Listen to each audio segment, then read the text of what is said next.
जल्दी फोकस करो। कैमरामैन नेताजी का जल्दी फोकस करो। दो नेता इस वक्त आप तस्वीरों में देख रहे होंगे, एक बीजेपी के नेता और एक कांग्रेस के नेता। दोनों नेता साथ साथ चहलकदमी करते हुए रेस्ट हाउस है सरकारी, कहने को कुछ भी हो, लेकिन बीजेपी और कांग्रेस को आप इकट्ठे देख सकते हैं। यहीं पे पकड़ लेंगे, ध्यान से देख लीजिए। ये कांग्रेस के नेता है, ये बीजेपी के नेता है। पार्लियामेंट में, विधानसभा में बेशक इनके बीच डिबेट होती हो, गुत्थम गुत्था होती हो, मारपीट तक हो जाती हो, लेकिन यहाँ पर दोनों इकट्ठे हैं क्योंकि पर्दे के पीछे, कैमरे के पीछे दोनों पार्टियाँ इकट्ठी होती हैं। दोनों का बहुत बहुत स्वागत। मौके पकड़ लिया। आनंद जाखड़ हैं, युवा कांग्रेस के अध्यक्ष हैं। धर्मवीर एतेरिया हैं, बीजेपी के महामंत्री हैं। बात करेंगे सर सीधे सीधे। आज आप जा नहीं सकते, बच नहीं सकते और सवालों के जवाब देने, थोड़ा इधर आ जाए।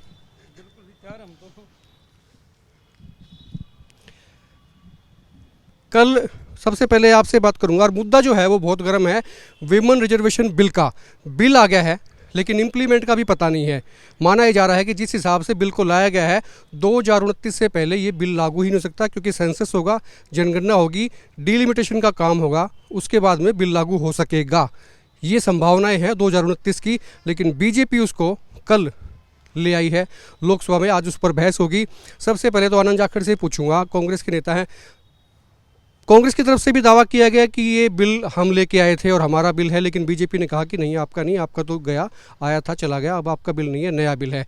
लेकिन इस पे 2029 में कुछ जाके तय होगा कि क्या क्या चीज़ें होती हैं। कल जो बिल लाया गया, तो इसके मायने क्या, जब ये लागू हो ही नहीं रहा, 2024 के चुनाव को लेकर आज बहस हो रही है, लेकिन ये बिल, इस बिल के मायने या वुमेन रिजर्वेशन का मामला 2024 में तो आ ही नहीं सकता। तो ऐसे में इस बिल की क्या आप सच्चाई मानते हैं, क्या इसकी रियलिटी मानते हैं?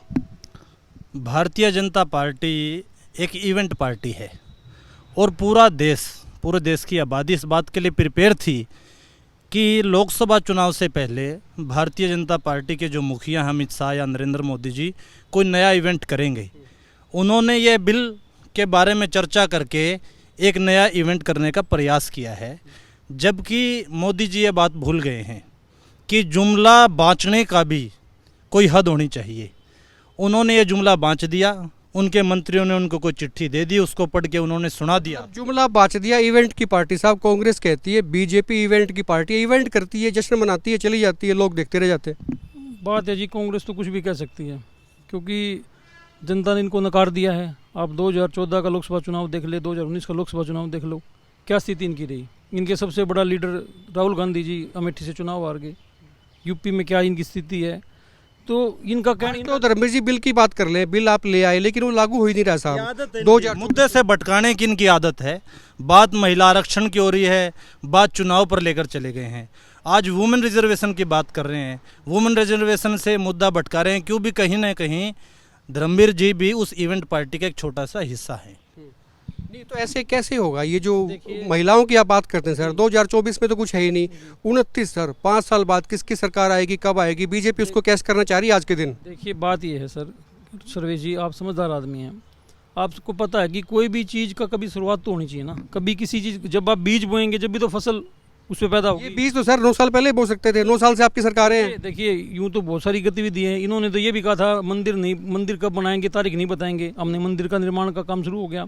ये कहते धारा 370 नहीं हटेगी। निर्माण इन्होंने कहाँ किया? मंदिर तो कोर्ट ने बनवाया है। धारा 370 की बात कह रहे थे, धारा 370 नहीं हटेगी, हमने हटाई। तो ये जो कहना चाह रहे हैं, ये तो सिर्फ इनको बोलना है, क्योंकि इनको पता है सत्ता में तो कभी आना नहीं। इनको सत्ता से तो हमेशा के लिए चले गई, तब बेचारे बोल बोल के अपनी जेब मिटाने का काम करते। मैं तो सिर्फ ये पूछना चाहता हूँ कि जब ये 2014 में सत्ता में आए, तब राहुल गांधी जी ने चिट्ठी लिखकर मोदी जी से ये कहा था कि महिला आरक्षण बिल जो हमने कांग्रेस पार्टी ने 2010 में राज्यसभा में पास करवा दिया था, और कुछ अन्य राजनीतिक पार्टियों के विरोध की वजह से, जिसमें बीजेपी भी थी शामिल, लोकसभा में पास नहीं हो पाया था। तब राहुल जी ने 2014 में मोदी जी से ये आग्रह किया कि महिला आरक्षण बिल बहुत ज़रूरी है, आप इसको लागू करें। तब ये 9 साल तक कहाँ सोए हुए थे? कहाँ सो रहे थे सर? वाकई 2 साल का लंबा पीरियड। साल में ये कहाँ सोए हुए थे? ये पहले अपनी बात तो कर लेते दोनों ही सोए हुए थे। ये 70 साल से सोए थे, आप 9 साल से सोए हुए थे। 1989 में राज्यसभा में तो लाए, राज्यसभा में तो लेके आए। संसद भवन हमने बनाया, ये तो संसद भवन का विरोध करे थे। नया संसद भवन ऊंची इमारतों से कांच की हम लोग बढ़ा सकते हैं, लोकतंत्र सुरक्षित नहीं रह सकता। लोकतंत्र सुरक्षित इस पेड़ के नीचे भी रह सकता है। बात सही है सर, खाली सिर्फ भवन बनाने से लोकतंत्र सुरक्षित होगा क्या? की बात ये करें, आपातकाल की बात आप याद दिला दो इनको भाई साहब। मणिपुर में क्या हुआ आप देखिए, महिलाएं नग्न होकर घूम रही थी, उनके साथ अत्याचार हुआ। ये महिला आरक्षण की बात कर रहे हैं, ये जानते नहीं। हम जानते हैं। मणिपुर में मोदी जी ने एक जुबान तक नहीं खोली। मतलब इमरजेंसी वर्सेस मणिपुर। नहीं, इमरजेंसी वर्सेस मणिपुर थोड़ी है। मणिपुर में तो सरकार अपना काम कर रही है, उसमें भी नहीं कर रही है। इन काम बिल्कुल सरकार ने काम किया। नेट विमन पे वापस आ जाते हैं सर, महिलाओं पे वापस आते हैं। नेताओं को तो अब पत्नियों को ट्रेनिंग देनी पड़ेगी, क्योंकि हो सकता है आप दोनों ही जो है ना हंसी से भी चाहते हैं कि टिकट आपको दे, आपको बीजेपी की मांग रहे हैं, आप कांग्रेस की मानते हैं, शैलजा गुट से आते हैं, रणदीप सुरजेवाला के खासम खास हैं। पत्नी को तैयार कर रहे हो नहीं कर रहे हो? पत्नी को तैयार अभी नहीं मैं कर रहा, क्योंकि ये महिला आरक्षण बिल है ना, एक जुमला है, इसका कोई आधार नहीं है। ये सिर्फ महिलाओं के वोट बटोरने के लिए जो मोदी जी हर चुनाव से पहले जुमले। तो क्या लगता है कि वोट बीजेपी को मिल जाएंगे? आपने कहा कि वोट बटोरने के लिए, क्या इस बिल आने से बीजेपी को वोट मिलता है? बिल्कुल नहीं, महिलाएं इस बात के लिए अवेयर हैं। 1989 में राजीव जी ने 30% पंचायतों में, नगर पालिकाओं में महिलाओं को सीट आरक्षित की थी। उसके बाद 2014 जब कांग्रेस की सरकार थी, राज्यसभा में महिला आरक्षण बिल पास किया। बीजेपी पार्टी और अन्य पार्टियों ने उसको नकार दिया। फिर प्रियंका जी ने यहाँ यूपी चुनाव में 40% सीटें महिलाओं को दी। जब से मोदी जी घबराए हुए हैं कि महिला का जो वोट बैंक है कहीं वो कांग्रेस समर्थित ना हो जाए, इस बात को लेकर मोदी जी ने आनन फानन में एक सवाल तो बनता है सर, 40% सीटें दी। सवाल तो बनता है सर, एक साल तो बनता ही है। जब आप बिल लेके आए हैं तो आप ये मानते हैं कि 33% महिलाओं को आरक्षण मिलना ही चाहिए, तो मानते हैं? बिल्कुल मिलना मानते हैं। तो सर आप बिना आरक्षण बिल के भी दे सकते थे। आपने पिछले चुनाव जो हुए हैं लोकसभा के, विधानसभा के, कितनी महिलाओं को टिकटें दी हैं आपने? आप ये देखो, जो आरक्षण अभी हरियाणा में भी 50% आरक्षण महिलाओं को दिया पंचायती राज में। किसने दिया है? ये तो पहले 50%। नहीं, हमने उसको बढ़ा के 50%। आपने विधानसभा में, लोकसभा में कितनी फीसदी महिलाओं को टिकटें दी हैं, ये बता दीजिए। मैं ये गारंटी ले सकता हूँ कि कांग्रेस से ज्यादा टिकटें हमने दी हैं। बिल्कुल भी नहीं दी। गुजरात में लगातार भारतीय जनता पार्टी की सरकार है। 10% लोकसभा का आंकड़ा निकाल लेना, 10% से भी वहाँ महिलाओं की भागीदारी है। विधानसभा में 20% भी टिकट नहीं दी सर, 20 भी नहीं दी, 33 छोड़ दीजिए। कांग्रेस से ज्यादा दी हमने। विधानसभा में पूरी महिला है नहीं 20%, लोकसभा में 15% से कम है और राज्यसभा में 14% से कम है। कहाँ 20%? मैं कह रहा हूँ कि हमने जो सीटें हैं, आपने कहा सीटें कांग्रेस से, हमने कांग्रेस से ज्यादा सीटें महिलाओं को दी हैं। आप ये आंकड़ा निकाल लेना। हम लोगों ने, नेशनल पार्टी है, बहुत पुरानी पार्टी है, महिलाओं को राष्ट्रीय अध्यक्ष बनाया है। इन्होंने कोई भी राष्ट्रीय अध्यक्ष महिला बनाई हो तो बताइए। परिवार को बनाया है, महिला को नहीं बनाया। नहीं, परिवार को महिला अध्यक्ष बनाया, पार्ट किसी व्यक्ति को नहीं बनाया। व्यक्ति क्यों नहीं बनाया? वो तो उनकी राजीव गांधी की वाइफ थी, इंदिरा गांधी की पुत्रवधू थी, जवाहरलाल नेहरू के नती की। मतलब ये कह रहे हैं भी आपकी पार्टी घराने पे रहती है, आपका जो फोकस घराना बेस्ड पार्टी हो गई है। मेरे प्रिय मित्र धर्मवीर जी की मैं याददाश्त को दुरुस्त कर देता हूँ। 1925 से 28 के बीच में कांग्रेस की जो राष्ट्रीय अध्यक्ष थी वो सरोजनी नायडू जी थी। कोई परिवारवाद की बात नहीं है। ये तो अब जाके जब धीरे धीरे पार्टी को आगे बढ़ाने की बात आती है तो पीढ़ी दर पीढ़ी या नेता दर नेता नहीं, वो इनको परिवार की जरूरत पड़ती है। पता है ना, सरोजनी नायडू भी थी पहले राष्ट्रीय अध्यक्ष, महिला थी। सर इनका परिवार है, आपके अमित शाह और मोदी जी हैं। ना, अमित शाह मोदी जी नहीं है। आप नहीं है। अब मल्लिकार्जुन खड़गे जी हैं, क्या वो परिवार से हैं? आप ये देखो, इन्होंने किसी महिला को बनाया तो बताएं। नहीं, बंगारू लक्ष्मण जी थे हमारे। कब थे राष्ट्रीय अध्यक्ष बताओ? राष्ट्रपति को बनाया ना इन्होंने, वो तो आती उनसे आती है, आदिवासी से आती है। पहले महिला राष्ट्रपति बनाई, आदिवासी पाटिल जी। आदिवासी हैं। अच्छा आप ये बताइए, जो बिल लेके आए आप, आरक्षण का बिल ले आए महिलाओं का, भले ही वो 2029 में होगा, ये तो आपकी प्लानिंग थी, आपको पता था लागू तो होना नहीं, चलो एक ले आओ, शगुफा छोड़ दो। वोट मिलेगा नहीं मिलेगा इस बिल के नाम पे? नहीं, वोट तो हमारे अनेकों ने करी हैं, हम तो महिलाओं। इसका कितना फायदा समझते हैं पॉलिटिकली? फायदे की बात ही नहीं ना, वो तो महिलाओं को देखना है कि कौन पार्टी बीजेपी इसको कैश नहीं करेगी इलेक्शन में। कौन पार्टी उनके हित की बात करती है, कौन पार्टी उनके हित की बात करती है। बीजेपी जब इलेक्शन में जाएगी तो इस बात को उठाएगी नहीं उठाएगी? बिल लेके आए हम। मैं धर्मवीर जी को देखो दुरुस्त कर देना चाहता हूँ कि कौन पार्टी महिलाओं के हित की बात करती है। अभी महिला पहलवान जंतर मंतर पे बैठी थी, आप सभी ने देखा, पूरे हिंदुस्तान ने देखा किस तरीके से भारतीय जनता पार्टी के सांसद बृजभूषण ने उनके साथ अत्याचार किया और उसकी सुनवाई नहीं की। उन्नाव कांड देख लीजिए, कठुआ तो सर इलाज हो गया, उसमें सभी का इलाज हो गया, ब्रजभूषण का भी इलाज हो गया, पहलवानों का भी हो गया, और पहलवानों में ऐसी फूट पड़ गई कि अभी वो दोनों लड़ते फिर रहे हैं। वो किस्सा ही खत्म कर दिया, बीजेपी ने किया या किसी ने किया। पार्टी का बिल्कुल इवेंट है, ये रहता है हमेशा। इवेंट तो कांग्रेस का है, उसके पीछे सपोर्ट किसकी थी? उसके पीछे सपोर्ट कांग्रेस की थी। मणिपुर में प्रियंका देखिए, गांधी वहाँ निर्भया कांड हुआ, उसके लिए एक फंड रिलीज किया गया, आज तक निर्भया कांड ये हो ये रहा है। एक्चुअली में हम मुद्दे पे रहना चाहते हैं, मैं रहना चाहता हूँ दरअसल कि भाई ये मुद्दा रहे, कायम रहे महिला आरक्षण बिल का। इसके फायदे दो चार गिनवाएं सर, इससे क्या क्या फायदे होंगे? नहीं, निश्चित रूप से बहुत सारे फायदे इससे होने वाले हैं। जो देखो, एक तो मैं जो आपने बात की अपनी पत्नियों को तैयार करने वाला विषय, मैं इस बारे में बिल्कुल खिलाफ हूँ, और हमारा संगठन भी इस बारे में कोई तरोजन। मान लीजिए सर, मान लीजिए फर्ज कीजिए आप हाँसी में हिसार में चुनाव लड़ते हैं और ये सीट किसी तरह से सेंसस के बाद में, डिलिमिटेशन के बाद में महिला के लिए आरक्षित हो जाती है, तो ऐसे में क्या करेंगे आप? नेता लोग ही तो अपनी पत्नियों को लेके आएंगे, कोई ऐसा तो है नहीं, कोई कैडर अलग से। जो हमारी माता इस चीज़ के लिए लायक है उसको टिकट मिलनी चाहिए, और टिकट मिले। मेरा मानना तो ये है, जब भी उसका लाभ मिलेगा। कहाँ से टिकट मिलेगी? कोई नया डिलिमिटेशन हुआ ही नहीं, कोई जातिगत गणना हो ही नहीं 9 साल में, कहाँ से टिकट दे देंगे? पूछिए इनसे। नहीं, जब आरक्षण लागू होगा बात तो जब की है ना। होगा मतलब ऐसा तो नहीं है रेगिस्तान में जैसे वो मरीज होती है, वो आपने दिखा दिया कि थोड़ा आगे चलिए पानी आने वाला, थोड़ा आगे चलिए पानी आने वाला है। हमने कहा था आपको, ये तो कह रहे थे 370 का बढ़ाओगे, ये कहा था राम मंदिर का बनाओगे। हमने ऐसा है भारतीय जनता पार्टी के पास है ना, जब भी आप काम की बात करोगे तो 3 मुद्दे पहले होंगे। ये कहते थे, एक गाय पहले का- कांग्रेस ही कहती थी कि 370 हटाओ, 370 हटाओ, 370 का बटेगी, 370 का बटेगी, हमने हटा दी। जब भी आप मुद्दे की बात करोगे ना, ये पाकिस्तान, चीन, गाय गंगा पे बात करेंगे, मुद्दे की कोई बात नहीं। नहीं, मुद्दा है ये। डेवलपमेंट की बात करें, डेवलपमेंट की बात करें, रोजगार की बात करें, रोजगार। मुद्दा इसका महिलाओं के लिए क्या कर रहे हैं आप? ये बताइए, आरक्षण लेके आए आप, नहीं, ये हमने उजला आरक्षण योजना बिल महिलाओं इन्होंने के लिए किया, लागू की। इसमें हमने OBC महिलाओं को- के लिए उजला किया। मोदी- हाँ, ओबीसी ये जो 33% आया सर, इसमें ओबीसी कहाँ है? नहीं, देखिए, ये तो जो संविधान सम्मत बात है, जो संविधान सम्मत बात है, इस पर चर्चा होगी ना, पूरी चर्चा करके रिजल्ट निकलेगा। चर्चा तो होगी, लेकिन जो आप विधेयक लेके आए हैं, विधेयक ले आए सर, उसमें जिक्र ही नहीं है, उसमें ओबीसी का, बीसी का, अति पिछड़ों का जिक्र ही नहीं है। कह रहा हूँ, आप विधेयक की बात करें ना, आज हमारे देश में क्या व्यवस्था है? जो आरक्षण है वो SC और ST समाज के लिए है, हमारा शेड्यूल कास्ट और शेड्यूल ट्राइब समाज के लिए है। क्यों नहीं है? ये ओबीसी के लिए आरक्षण है। ओबीसी के लिए नहीं है, ओबीसी के लिए नहीं है। इसमें ST को 7.5%। सेम मतलब आपको ओबीसी नहीं चाहिए, आपको पिछड़े चाहिए नहीं, ओबीसी तो चाहिए, ओबीसी तो चाहिए, लेकिन सीट नहीं दोगे। लीडर जो है ओबीसी हैं, नरेंद्र मोदी ओबीसी तो फिर कहाँ गया? नहीं, आपको ओबीसी तो चाहिए, लेकिन ओबीसी को रिजर्वेशन नहीं देना चाहते महिलाओं को, ओबीसी की। मोदी जी बार बार ये वोट मांगे कि मैं पिछड़ा हूँ, मेरे साथ गलत किया जा रहा है, मुझे वोट दिया जाए, मैं पिछड़ा हूँ। लेकिन पिछड़ों के लिए उन्होंने आरक्षण की कहाँ बात की?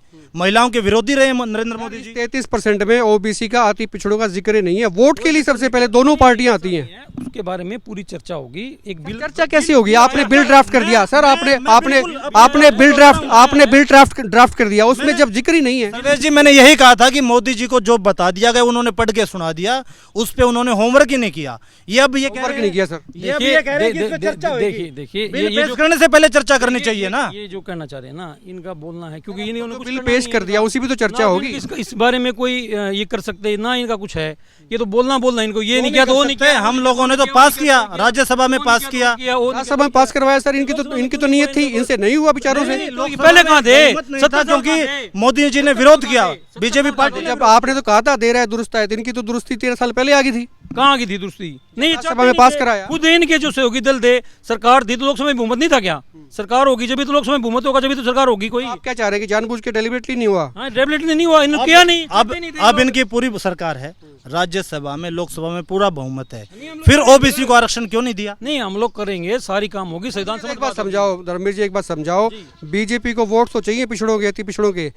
बीजेपी ओबीसी को आरक्षण नहीं देगी, पिछड़ों को आरक्षण नहीं देगी। इसमें 33% में ओबीसी का, अति पिछड़ों का हिस्सा क्यों नहीं है? सर्वे जी, जो एक बाबा साहब अम्बेडकर जी ने एक संविधान बनाया था, अम्बेडकर पे छोड़ दिया आपने। बाबा साहब अम्बेडकर ने एक संविधान बनाया था, उस संविधान के तहत ही ये सब आरक्षण की पद्धति दी गई है।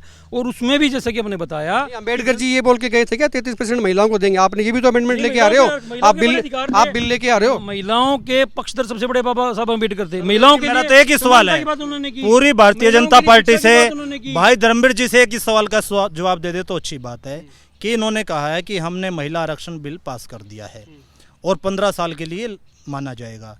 उस दिन की शुरुआत कब से है जब ये बिल शुरू हो जाएगा? मुझे बताओ जी को तारीख बता सकते हो? तारीख वो आप तारीख की बात कर रहे थे, तारीख कब बताओगे? बात ये सर, मैं ना तो इतना बड़ा नेता, ना मैं कोई लोकसभा का ये सांसद। क्या नहीं छूट सकते नहीं, सर? नहीं, मैं सुनो, आप महामंत्री सर बीजेपी के। बीजेपी का महामंत्री, तो जो मुझे जानकारी है, जो मैं होता है, मुझे लगता है कि भारतीय जनता पार्टी की सोच बड़ी अच्छी सोच है। नरेंद्र तो मोदी जी सोच की तो सोच सही है, बड़ी दोनों की अच्छी सही है। सोच सो ये तो तय है कि 2000 जैसे भी संविधान सम्मत बात होगी उसको लागू किया जाएगा। ये एक ऐसा नहीं है कि ये भारतीय जनता डिप्लोमेटिक पार्टी सी इनका बात काम है नहीं सर, ये करती। डिप्लोमेटिक बात है, लेकिन भारतीय क्या जनता पार्टी ऐसा काम नहीं करती ये आप मानते हो? जुमले छोड़ के चले जाते ये हैं, आप जुमले मानते हो छोड़ना उनका कि ये तरीका आप है। मानते हो बीजेपी काम करती है। 2024 में लागू नहीं होगा, तो मानते हो? मैं कह रहा हूँ कि ये बात का निर्णय लोकसभा में चर्चा के बाद तय हो पाएगा। बिल्कुल ठीक कह रहे हैं। धर्मवीर जी कह रहे हैं कि मैं बड़ा लीडर नहीं हूं, मुझे नहीं पता। यही बात मोदी जी कह रहे हैं कि जनगणना कब होगी मुझे नहीं पता। जनगणना से पहले बिल पास कर दिया, मतलब ना नो मन तेल होगा ना राधा नाचेगी। नहीं नहीं नहीं, ये तो इनकी आदत है कहना सर्वे जी। हमने अच्छा, राधा कब नाचेगी सर, बता दो कोई तारीख? सर तारीख मैं नहीं बता सकता, तारीख ना तो ना तारीख नहीं बता सकते। बिल कभी ना तो बिल पास हुआ है। पास हो जाएगा, हुआ नहीं है, आज चर्चा है, हो जाएगा, लेकिन जब लाए हैं तो विरोध कोई करेगा नहीं। उसको लेकर आए हैं हम लोग, बिल का समर्थन करते हैं, लेकिन हम लोग ये चाहते हैं कि साथ में ओबीसी को भी शामिल किया जाए। 2024 में ये लागू नहीं होगा, इस पे पूरी तरीके से होमवर्क ना, ये फिर जो ना आनंद जी बड़े जानकार व्यक्ति हैं, फिर ये बता दें कि किस प्रकार 2024 में लागू किया जा सकता है, इसका सुझाव दें। 2024 में जनगणना करानी चाहिए थी, 2011 में जनगणना हुई थी। आज 2024 में कैसे लागू हो पाएगा ये बता दें, ये जवाब ये दे दें। कुर्सी पे ये लोग बैठे, हमें बिठाइए, हम लागू कर देंगे। नहीं, आपको जनता इनको बिठाएगी जब लागू होगा। जनता नहीं बिठाएगा, नहीं बिठाई पाएगी ना जनता। इन्हें कभी जनता का मूड तो सर जनता तय करेगी, आप और हम थोड़ी करेंगे, जनता तय करेगी। जनता का मूड जनता तय करेगी। जनता ने तो तय किया हुआ इनका मूड। जनता 2014 के लोकसभा चुनाव देख लो, जनता कर्नाटक ने, जनता ने ला दिया कर्नाटक में, और हिमाचल में आगे, मध्य प्रदेश, छत्तीसगढ़ में आपकी स्थिति खराब हो रही है। बात कहाँ की हो रही है? जब बात कहाँ की हो रही है? बात केंद्र सरकार की हो रही है, केंद्र सरकार की बात हो रही है ना, तो केंद्र सरकार की बात करो। हम महिला रिजर्वेशन की बात कर रहे हैं, ये केंद्र सरकार की बात करना चाह रहे हैं। तो महिला रिजर्वेशन की बात हम लोग करें, पैसा कहाँ कर रहे हो आप? नहीं, महिला रिजर्वेशन की तो बात कर रहे हैं हम इसके हक में हैं। तारीख नहीं बताएंगे, अभी तारीख नहीं बताएंगे क्योंकि तारीख है ही नहीं, तारीख है नहीं, क्योंकि इसमें थोड़ा लोचा है। दरअसल सेंसस के बाद में, डिलिमिटेशन के बाद में तय होगा किसको कौन सी सीट महिलाओं के लिए आरक्षित होती है। नई संसद बनी है, चुनाव से पहले 7-8 महीने जब बच्चे, वही सवाल किया था शुरू में भी, आपको लगता था कि क्या पार्टी को किसी को फायदा होगा, आपने कहा भी नहीं होगा, ये भी कह रहे नहीं होगा, तो बीजेपी को नहीं होगा, बीजेपी इसको नहीं। मैंने आपको कहा कि हमने काम शुरू किया है और भारतीय जनता पार्टी की नीति ऐसी रहती है, जो काम भारतीय जनता पार्टी हाथ में लेती है उसको करके ही काम शुरू किया है, लेकिन खत्म कब करेंगे इसकी कोई गारंटी नहीं है। ये तो बता रहे थे राम मंदिर बनाएंगे, तारीख नहीं बताएंगे, बना दिया तो उनको वैसे पेट में। ये हर जब भी कोई आप बात करोगे ना, कोई भी बात करोगे, राम मंदिर की बात करेंगे, काम ना हो, 370 की बात। इनसे पूछिए, गंगा मारी नहीं क्या क्या इन्होंने? गंगा बोला, गंगा को देखो काफी हद तक साफ किया, इसमें कोई शक नहीं है, उस पर फंड्स बहुत खर्च। बुरा हाल है, गायें सड़कों पे घूम रही हैं। गाय का इलाज इनके पास नहीं है, गाय का इलाज इनके पास नहीं है, सांड का इलाज इनके पास नहीं है। घर में बांध दिया अपने गांव में। और गीता के बारे में अलावा तो सर बीजेपी नेताओं ने भी नहीं बांधी है गाय, बीजेपी नेताओं ने भी नहीं बांधी है। ये कह रहे हैं ना, आरोप लगा रहे हैं, हमने तो 400 करोड़ का बजट दिया है, उस पर काम कर रहे हैं हम लोग। खर्च तो नहीं कर रहे हो 400 करोड़, गायें मर रही हैं गौशालाओं में, कौन से गौशाला में? बिल्कुल नहीं मर रही है, लोग भी मार रही है, सारे काम हो रहे हैं। लेकिन जहाँ तक बिल की बात है, महिला आरक्षण की बिल की बात है, बिल आ गया, लेकिन इस पर दो बड़ी चीज़ें कि लागू कब होगा, क्या 2029 में ही लागू होगा या पहले कोई संभावनाएं हैं। पहली बात तो ये संशय बना हुआ है। दूसरी बात ये कि इसमें अति पिछड़ों को स्थान नहीं दिया गया।